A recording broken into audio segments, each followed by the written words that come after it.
Welcome again to everyone to computer vision online classes. In the last two classes, we had discussed about first about the motion estimation, the importance of the problem, various applications of motion estimation. Then it is followed by a class on optical flow, which gives you the apparent motion that is there in a given image. And in the last class, as far as optical flow is concerned, we discussed about how to impose the brightness constancy constraint alone. What are the interpretations of brightness constancy constraint? And followed by that, what are the pros and cons of that? What are the limitations of that? And then we move to Horn and Schunck constraint, the constraint proposed by Horn and Schunck for further solving it in a more effective way, where they pose a global constraint on the displacement fields in the x and y directions, let's say in case of a 2D image. Sir, Yes, just a small yes, doubt. Like, yeah. could you just recap why we are using this optical flow? Because I couldn't follow it last class. Okay. So essentially you want to estimate the motion. One way to estimate the motion is you assume that this object, let's say there is one frame here and another frame here where I have moved. Okay, you want to keep track of me for some reasons. It give you quite a lot of applications are there. So just refer to the motion estimation the lecture number 28, where we discuss a lot of applications of why motion estimation is important. And it is optical flow that is useful for estimating this motion. So that's why we are studying the optical flow.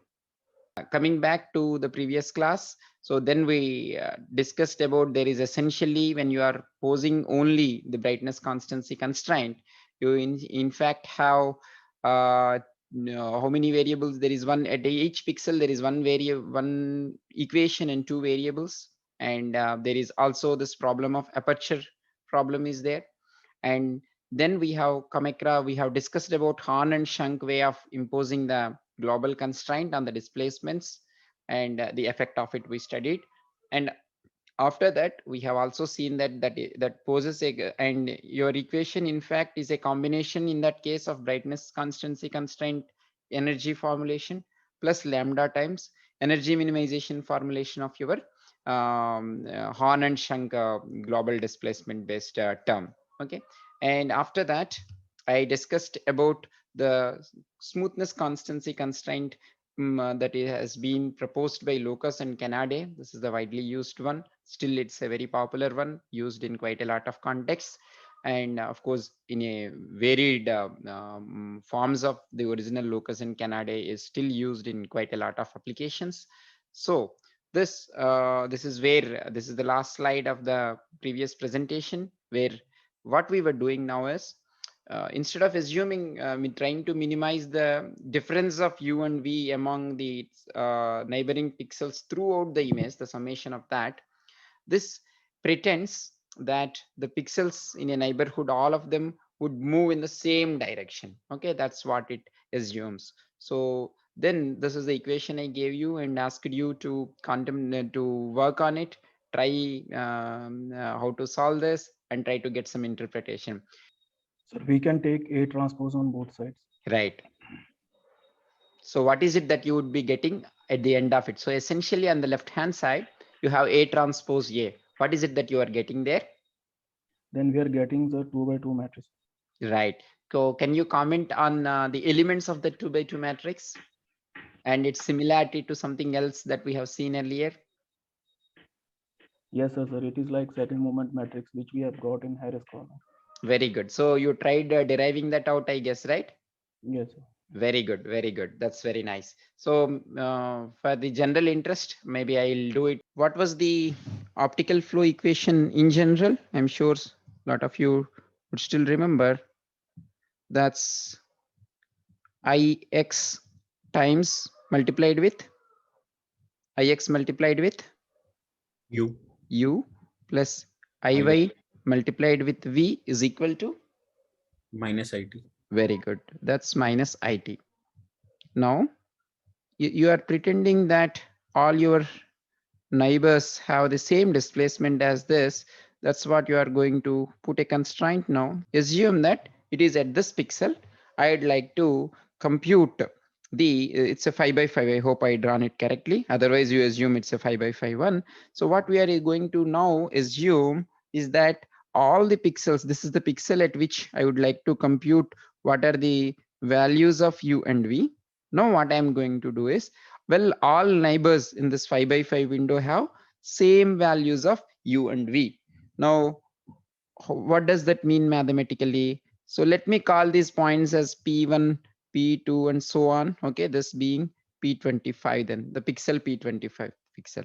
So at P1, you, for example, compute Ix, and that you are going, u and v are your unknowns, and you similarly compute Iy at P1, that should be equal to minus it times this it computed at P1. You all know well how to compute ix, iy, and it at a given pixel, right? You use forward difference or backward difference or central difference. Usually forward difference is good enough, and it to compute that you would look at subsequent frames.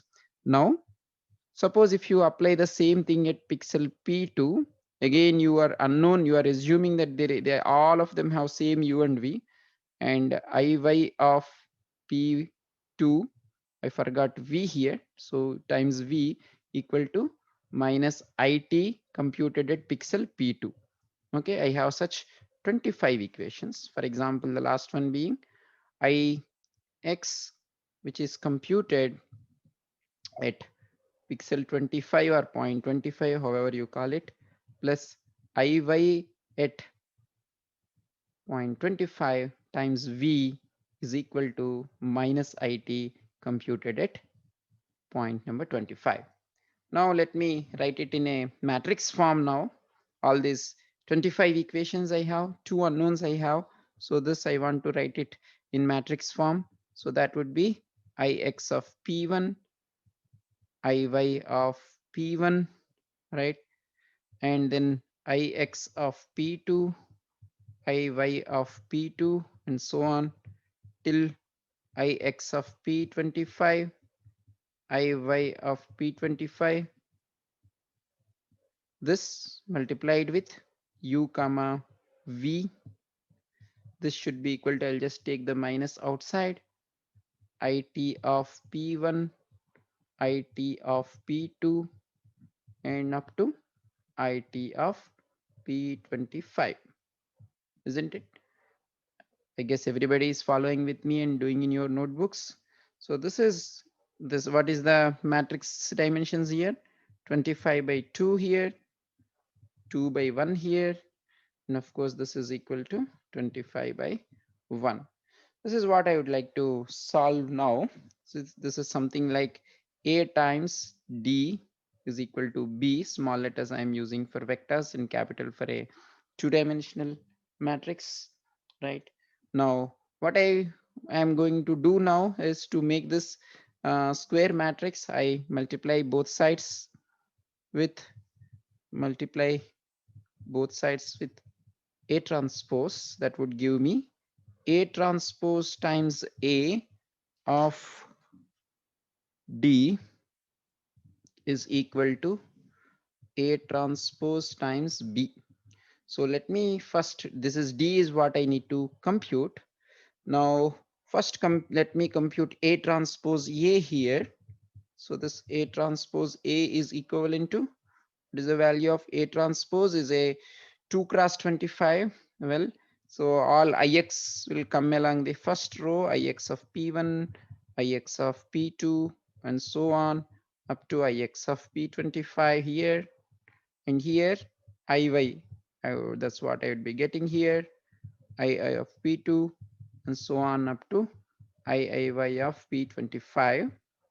This multiplied with, now again the original one, where I have each point wise in each row, ix of p1, iy of p1, ix of p2, iy of p2, and so on up to ix of p25, iy of p25, isn't it?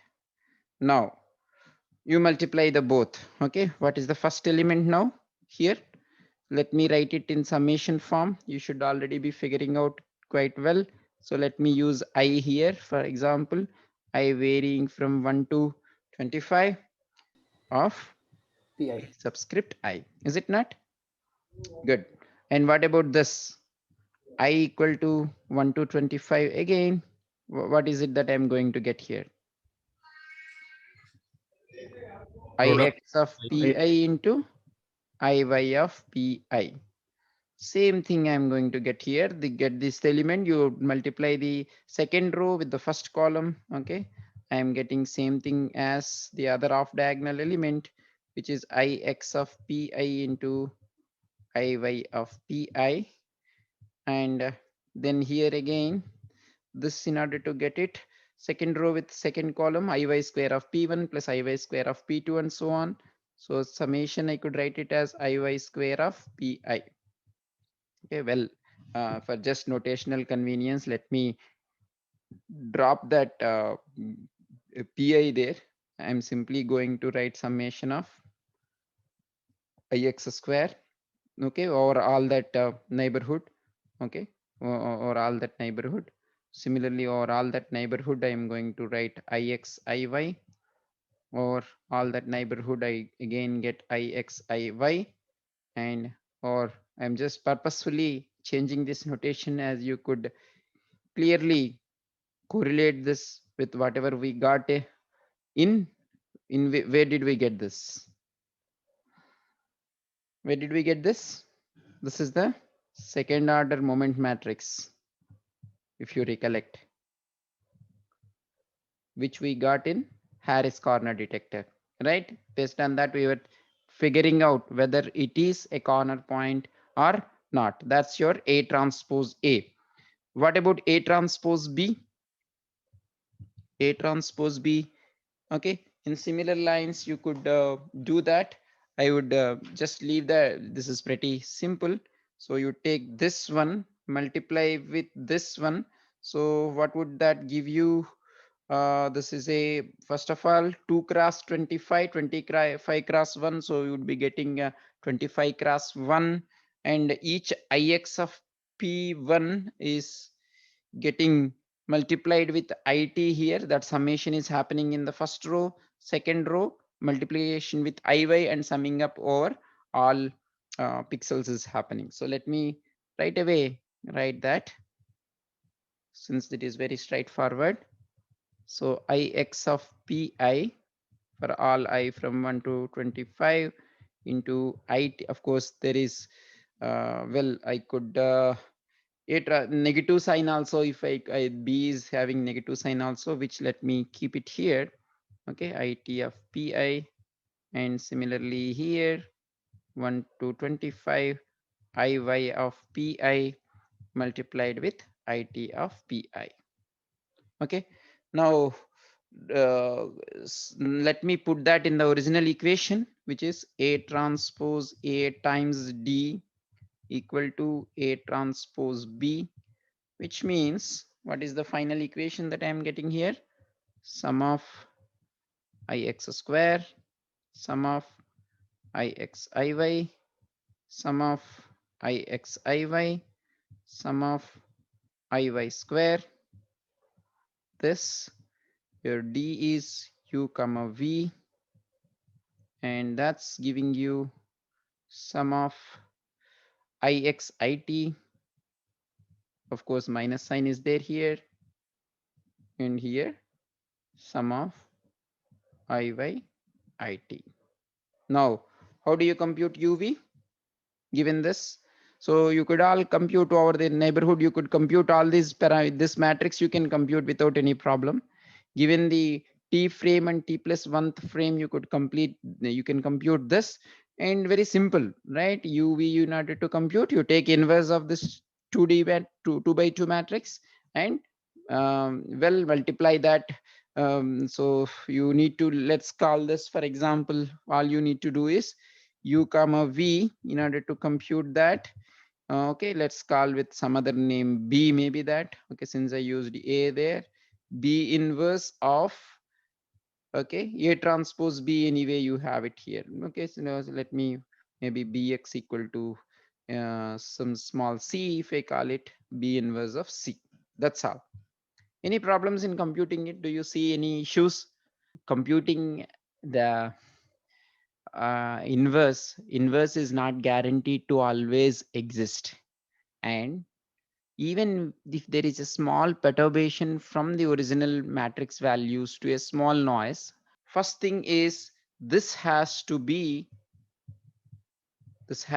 invertible. How to say whether it is a good well behaved matrix or not? How can you say that?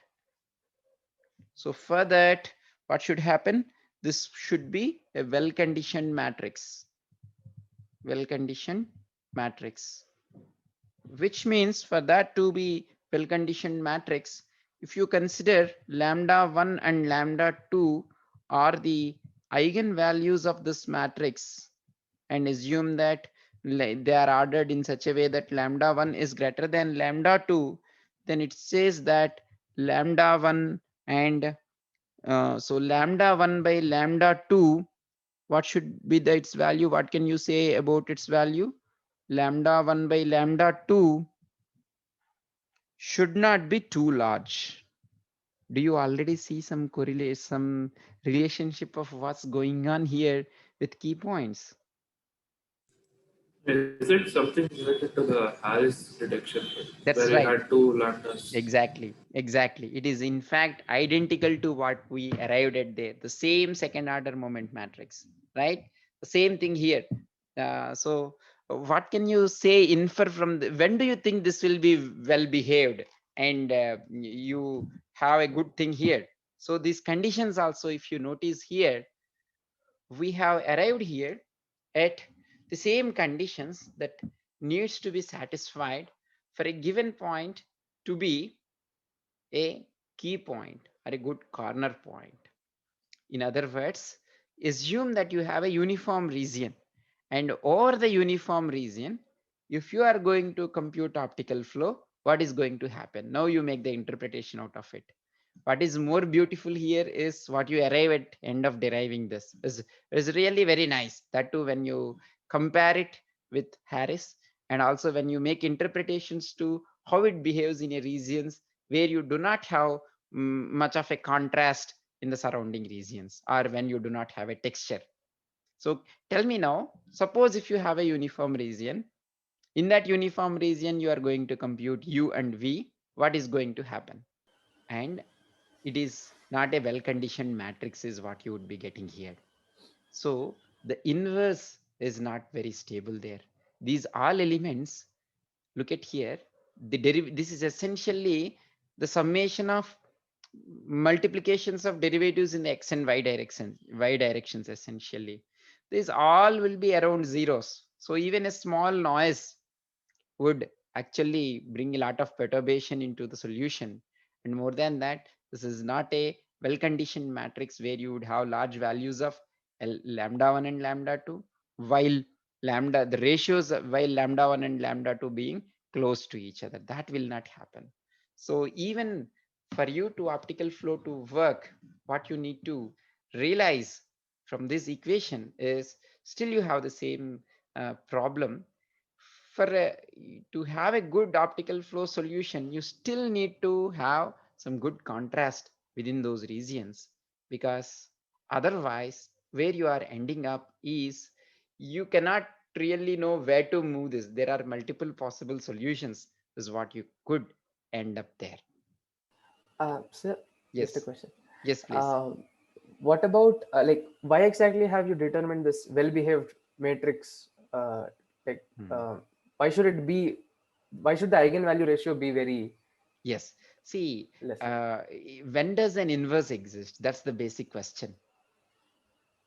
And see, there could be some noise in your image. So if I am making a small changes to the intensity values of your given image by adding noise, still you should be arriving at the same values of U and V here. It is for these reasons, because in order to compute U and V, the way I compute is I need to take inverse of this, isn't it? And multiply that inverse with this vector. Yes, sir. And this u and v is, you have more number of equations here to satisfy, whereas you have only two variables there. So your solution, whatever u and v you are computing, should be stable. So for that to happen, if I make a small, if I add small noise here, still I should be getting same u and v values there. It is for these two reasons I am making analysis of this in terms of this matrix. In terms of noise, it is clear, sir. But like, why should the ratio of eigenvalues? Okay.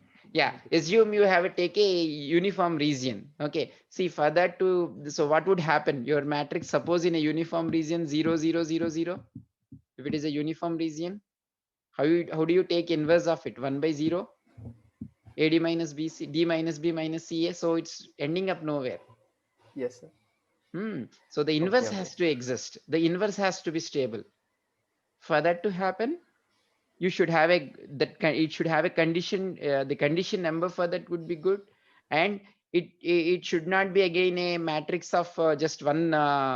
So this condition of having two lambda1 and lambda2, it's exactly the same interpretation would come here, whatever we have done in terms of lambda1 and lambda2 in case of key point detection in Harris. So, sir, stable in the sense means that with small change in the pixel intensities, we shouldn't, the inverse shouldn't vary too much. That's right. See, for example, what is the impact of inverse varying too much? Your u and v is going to land up somewhere else. One is going to the Mars and another is going to the moon. Assume that instead of that, I have 0.1 and 0.1 here. That's what I mean by slight perturbation. So assume that somehow ix and iy, instead of 0, I got 0.1 and 0.1. So what would happen now? I would get 0.01, which means 100 times the earlier solution. Something like that could happen. Yes, sir. It's not exactly 100, but so you could see the effect. I think you could figure out that there is any significant impact of small perturbation there. Sir, I have one question. Yes, please. It's related to Horns and skunk method. Sir, while explaining, you took this UX, UI, VX, and VY. U and V were essentially displacement in X and Y respectively, right? Right, correct. Like from Tth image to T plus 1th image, the amount of displacement in X and Y direction. Correct. So if U is essentially a displacement in X direction already, then why do we need U, Y, sir? Okay, good question. And for that matter, why do we also need V? We answered that in the last class, but I would repeat that again. See, here, when I say UX, I'm looking at its displacement with respect to a neighbor in this direction. My right-hand side neighbor also should have same U value. That's what UX tells me. UY tells me whether my U here is same as my vertical neighbor. Same thing with V I am doing. Is that clear? At each point, there are two vectors. Okay, it's a vector of two elements, U and V. Now, my horizontal neighbor has it, my vertical neighbor has it. When I say UX, I am looking my horizontal component with my right-hand side neighbor. When I say UY, I am looking at my horizontal component with my top floor neighbor. Now I come back to this statement now. Pretend pixels neighbors have the same U and V. Now, can you give me why I am calling it as pretend and why it is not? By the way, let me say one more statement here. You repeat it for each pixel like this in order to get U and V at that given pixel. Okay, that's the completion of your algorithm. And now you tell me why I am calling it as pretend here. Make a note here that imposing that all 25 neighbors, including itself, should have the same U and V, you are calculating it just for this pixel. Now, when it comes to, let's say, let me use some other color, this pixel, what I would do then, I would consider this region now. Okay, where I would consider these guys now here. Okay, this is one. And then I would get these equations are dropped here. And these are the equations that are considered. And your neighbor could, at the end of the day, could result in having a different U and V. That's why We are calling it as, while you solve for that equation, you pretend as if all of them are having same u and v. But when you compute it, when you repeat this process at every pixel, each pixel can have a slightly different values of u and v. But of course, there is a some equations are common here. Okay, for example, in this case, 20, at least 20 equations are common here.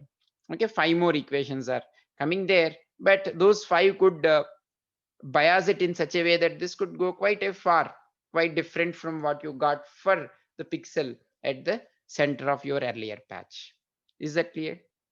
I am calling here lambda 1 is greater than lambda 2. I am ordering them in such a way that lambda 1 is greater than lambda 2. So in that case, minimum value have is 1.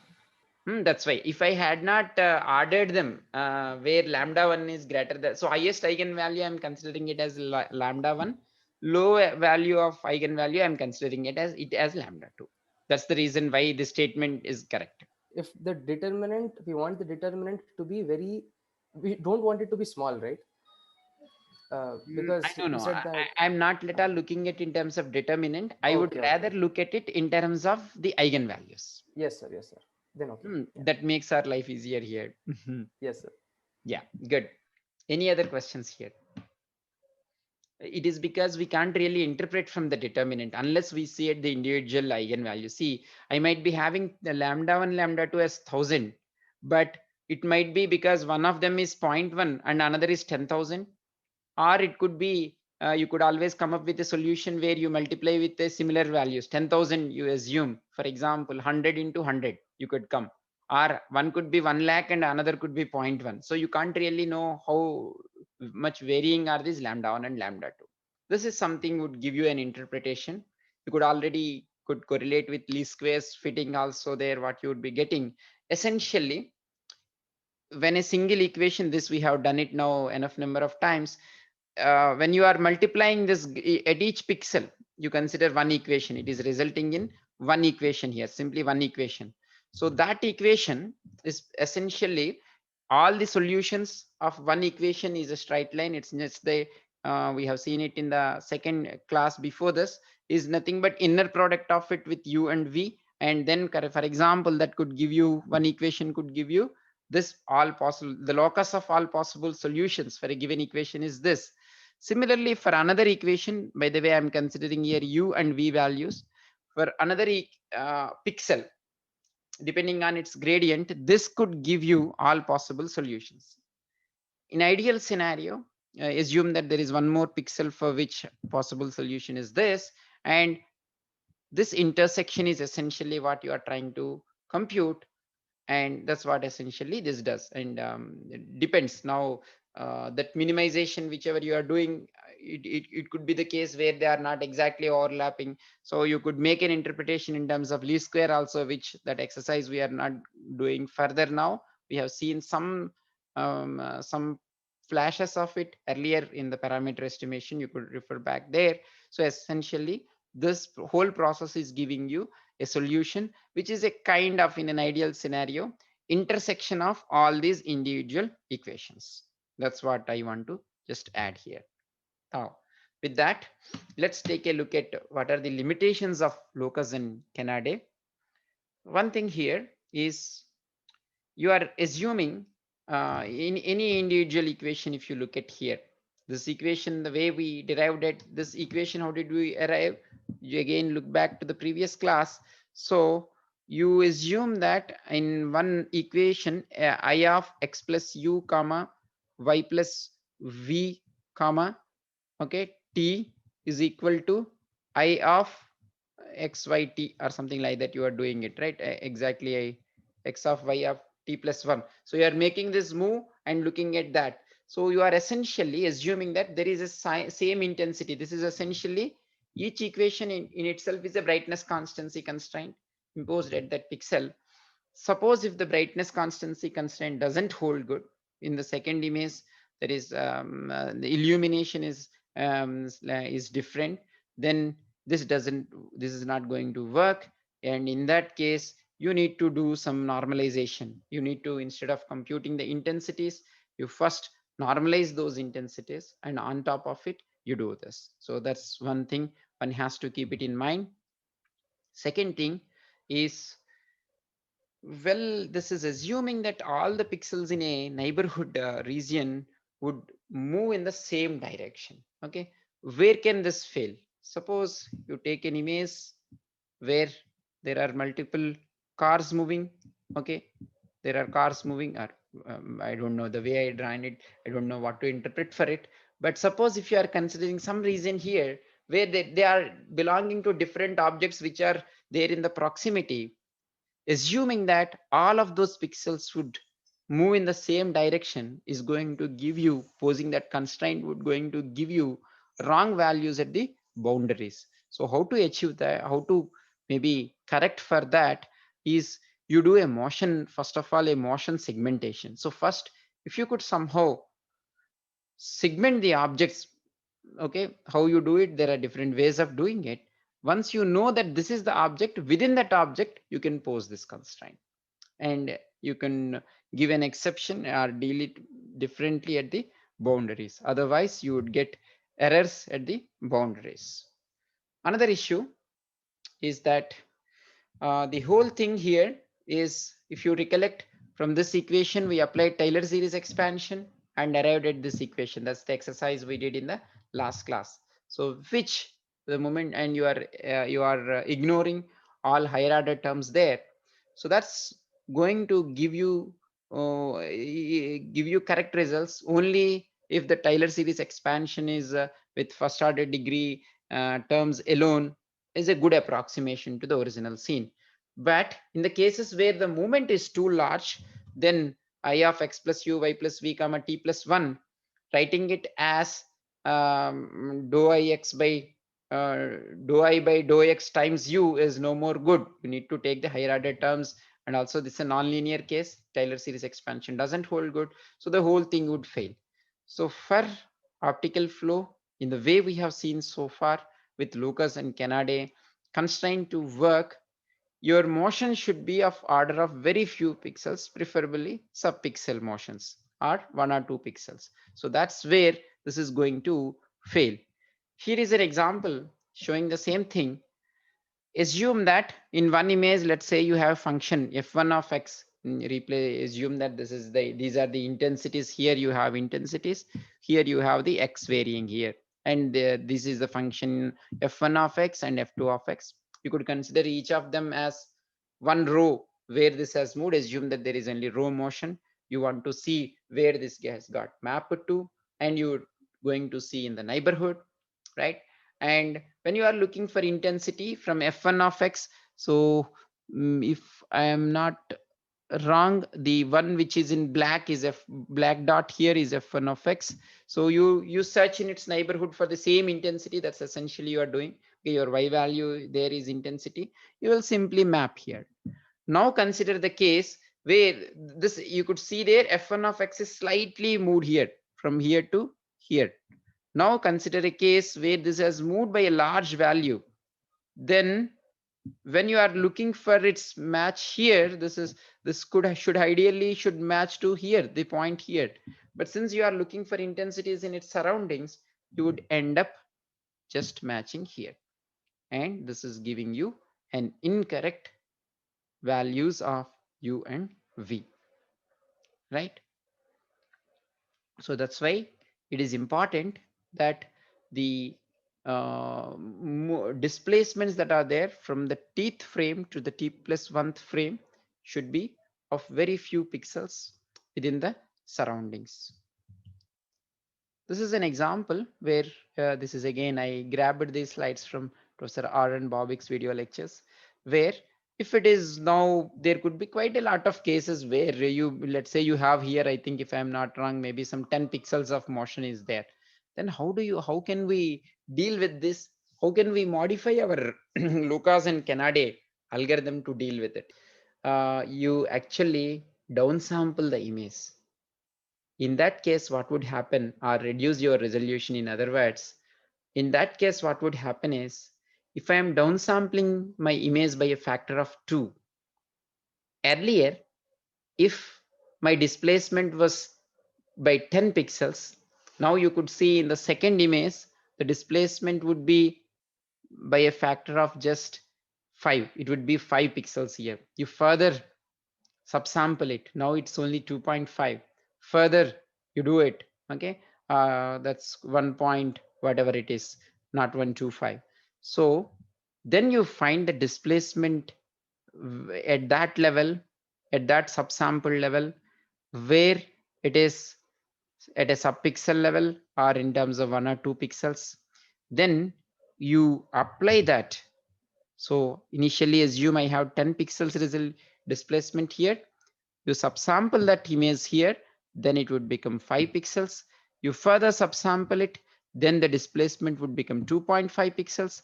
Further subsample it, 1.25 pixels. Now apply Lucas and Kanade here. Okay. And then you might be getting there. Now after that, I think I have it in the next slide. So you run your Lucas and Kanade here, and now you apply that warping here. Suppose you got there, everything moved by 10 pixels, assume that. Now you apply that, and then you upsample the image now. Okay, that's where now what would happen. Suppose here if I might have found here 1 pixel. Okay, movement of 1 pixel here, assume that, because this 0.25 pixel, you might be doing it in the order of pixels. You correct for it. So by this time it comes here, it is equivalent to 2 pixels motion here. So here what would happen, there is only 0.5 pixels motion here, and you do this whole process of reducing that or computing it at a very, so this is what intuitively we also does when you want to map something. You look at it at a very high level. Looking at it at very high level or an abstract level is equivalent to downsampling the image and then looking at it, and then whatever you got there you apply here, and you repeat this whole process. And this is referred to as hierarchical Lucas and Kanade. Lucas and Kanade, you are applying in a hierarchical approach where you first come to that level where you have few pixels of displacement, and then you start compensating for that, and the finer and finer changes you do it at the end. And of course, while you do here Lucas and Kanade, you, for example, whatever displacements you got for this image, you upsample, you apply that displacements, upsample, and between those two images you would be doing the Lucas and Kanade, and you repeat the whole process till you reach the bottom of the pyramid. And this is, suppose if you are doing it without Lucas and Kanade, the same image there, this is what you would be getting as a result. Okay, you could see here when the camera has moved, in fact the scene, the trees and all cannot move there. You could see here this solution doesn't make any sense there. But on the other hand here, when you are using this Lucas and Kanade with this pyramidal approach that we discussed, again the result is zoomed in this version. Okay, I will maybe in the interest of time pose it as a question and then answer it. Why do you think the displacements are very high here compared to this part? See here near the tree. So the original scene is like this. Okay, you see the scene. Okay, and now at each point hierarchical Lucas and Kanade is computed around this tree. We are zooming in. My question is, you could see here the displacement fields are pretty high here compared to this. Why is it so? The object is closer. That's right, because the object is closer, you see a lot of motion, more motion there, apparent motion is high there. Good. Then next question is why are there some distractions here at the boundary of this, at the boundary of this tree here? You see here, and this is more or less fine, this is more or less fine. Of course there are other objects coming here, but here this is also more or less fine. But in these regions there are quite a few issues. Same is the case here. Why do you think so? We're taking a 5x5 kernel, so the adjacent neighboring pixels also will. Excellent. We are not doing any motion segmentation, or we are not making any interpretation about the relative depths of the objects. Yeah, by the way, 5 by 5 is for our convenience we have taken, but whatever window, it could be, just generalize it to any order of n by n window, because it is trying, while you are computing u and v there, on one side you are considering objects which are having more depth and objects which are there at particular depth.